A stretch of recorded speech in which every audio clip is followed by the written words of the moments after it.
இப்ப நேத்து கமல் சார் நான் விஜயை சந்திக்க மாட்டேன். ஓய், திரையுலகத்தை பத்தி நீங்க சிஎம் சந்திச்சு திரையுலகம் பத்தின கோரிக்கைகள் ஏதாவது முன்வைக்கிறதுக்கு ஐடியா இருக்கா?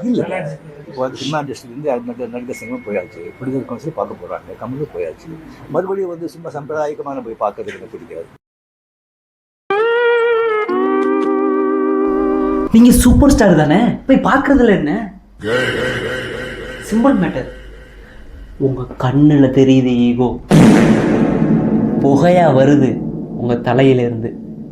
வழுக்க இருக்குல்ல, வழுக்கு. சாரிங்க தெரியாம பேசிட்டேங்க, உணர்ச்சி வசப்பட்டு மன்னிச்சிருங்க. சாரிங்க.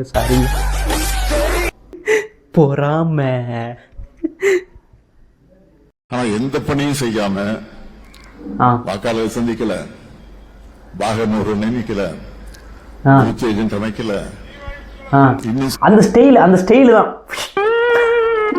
அவர் சொன்னது பண்ண. கவுண்டிங் ஏஜென்ட் கூட பல இடங்கள் நியமிக்கல. அப்படிப்பட்டவர்கள் இன்னைக்கு வெற்றி பெற்று ஆட்சிக்கு வந்திருக்கிறாங்க. அதாங்க திறமை. செலிபிரிட்டி நம்பருக்கு சோசியல் மீடியா. ஆக சோசியல் மீடியா இன்ஸ்டாகிராம் இல்ல கைஸ். ஐயா, நான் ஒன்று தெளிவாக சொல்லிக்கிறேன். சோசியல் மீடியான்றது என்னன்னா, இப்போ நீங்கள் சோசியல் மீடியா கிட்ட இருக்கும்போது உங்களை சுற்றி கேமரா இருக்குது அப்படின்னா நீங்கள் அந்த டைமில் ரொம்ப நல்லவராக இருக்கணும், அநியாயத்துக்கு நல்லவராக இருக்கணும். ஆனால் நம்ம பண்ணுற தப்பு என்ன தெரியுமா? சோசியல் மீடியா அந்த கேமரா முன்னாடி இருக்குது அப்படின்னு தெரியாமல் சில விஷயங்கள்லாம் நம்ம பண்ணி விட்டுறோம்.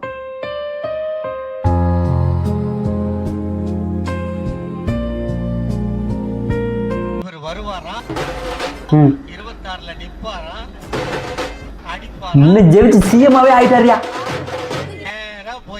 முதலமைச்சர் சீட்ல உட்காருவாரா? உட்கார்ந்துட்டாரு.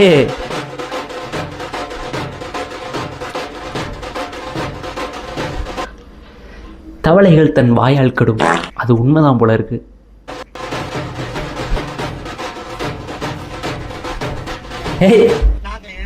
மரண மாசுங்க.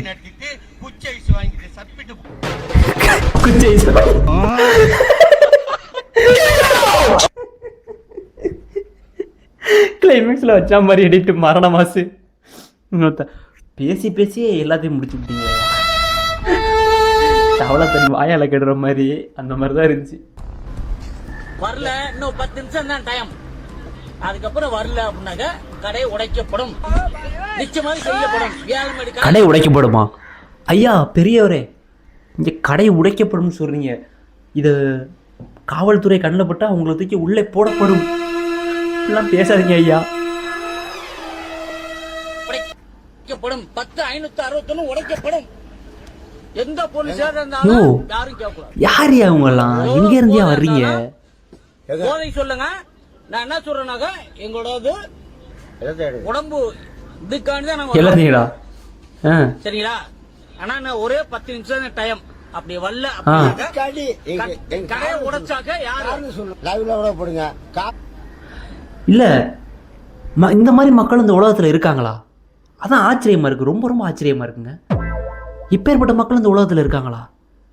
எங்க நாட்டுல அவன் எவ்வளோ கஷ்டப்பட்டுக்கிட்டு இருக்கான், ஜாலியா தண்ணி அடிச்சு சுத்திக்கிட்டு இருக்காங்களே. இவங்களாம் என்னையா சொல்றது? விஜய் தப்பு பண்ணிட்டாரு. விஜய் ரொம்ப தப்பு பண்ணிட்டாரு. சிஎம் சார் ரொம்ப தப்பு பண்ணிட்டீங்க. இந்த கடையை மூடி மொத்தமா மதுவே ஒழிச்சிருக்க வேண்டியதானே. மொத்த தமிழ்நாட்டில் ஒட்டுமொத்த டாஸ்மார்க்கே மூடி இருக்கணும், க்ளோஸ் பண்ணியிருக்கணும். பண்ணிட்டீங்க, தப்பு பண்ணிட்டீங்க சார். ஒட்டுமொத்த டாஸ்மார்க்கே மூடுறீங்க.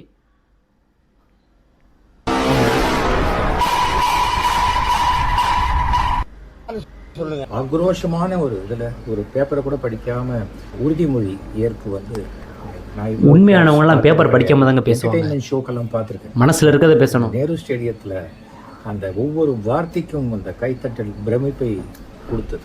ஆனால் அதாங்க உட்கார்ந்து பிறகு பார்த்தா ரொம்ப தளபதியோட பவர்.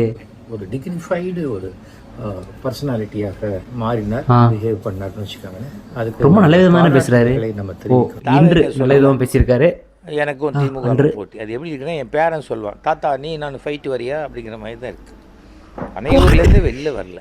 நான் பேசுறதெல்லாம் பத்திரிகைக்கு போடுவாங்கங்கிறதுனால என்ன வேணாலும் டெய்லி வியாதிக்கார வாந்தி எடுத்த மாதிரி உலக ஆரம்பிச்சா லாஃபிங் ஸ்டாக்காக தான். இவராது ஏன் நேரத்துக்கு தகுந்த மாதிரி மாறுறீங்களாயா? அட பாவிகளா! ஏய், ஒரு பெரிய மனுஷன் பண்ணுற வேலையா இதெல்லாம்? அப்படி தான் இருக்கு நீ சொல்ற, நீ பண்ணுறதெல்லாம் பார்த்தா. நேரத்துக்கு ஏற்ற மாதிரி அங்கிட்டு வரும் அப்படி பண்ணுறீங்க. அது ரொம்ப ரொம்ப தப்பு. ஏதாச்சும் ஒரு பக்கம் புரியுதா? ஏதாச்சும் ஒரு பக்கம் நீங்கள் இந்த பக்கம் தான் இந்த பக்கம் தான் இந்த பக்கம் புரியுதா? அப்படி உங்களுக்கு யாருக்குமே இஷ்டம் இல்லாட்டி நீங்கள் பாடல செங்குத்தாண்டுங்க. அப்புறம் ஏன் அங்கிட்டு ஒரு இங்கிட்டு ஒரு அதெல்லாம் தேவையில்லை.